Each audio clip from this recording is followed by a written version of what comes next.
আসসালামু আলাইকুম। সকল জীবের কল্যাণ হোক। আমি চলে আসলাম আজকে হাতনি হাফিজিয়া মাদ্রাসার নির্মাণ কাজ চলতেছে ওইখানে। আজকে আবারও বালু ফালানো হইতেছে, আবারও এই জায়গাটা ভরা হবে। বর্তমানে ভরাট কাজ চলতেছে আমাদের হাতনি কবরস্থানের পাশে।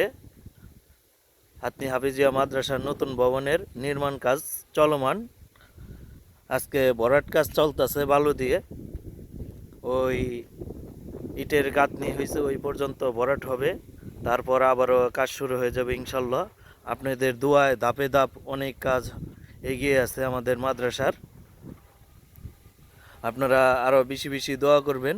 এই যে আমাদের বালু ফালানোর পর আবারও কাজ ধরে উপরে চলে যাবে কাজ। আপনাদের কাছে আমি যেন ভালো ভালো ভিডিও দিতে পারি, এই মাদ্রাসার ভিডিও আমি দিতেছি, ধাপের ধাপ ভিডিও দিতেছি, আপনারা দেখেন। আপনাদের যদি ভালো লেগে থাকে তাহলে শেয়ার করে দিবেন। আর দেশ ও প্রবাস ভাইয়েরা যে যেখান থেকে আমার ভিডিওটা দেখছেন, দয়া করে আপনারা সকলেই আমার হাতনি গ্রামের এই হাফিজিয়া মাদ্রাসার জন্য দোয়া করবেন। সকলেই ভালো থাকবেন, সুস্থ থাকবেন। আসসালামু আলাইকুম।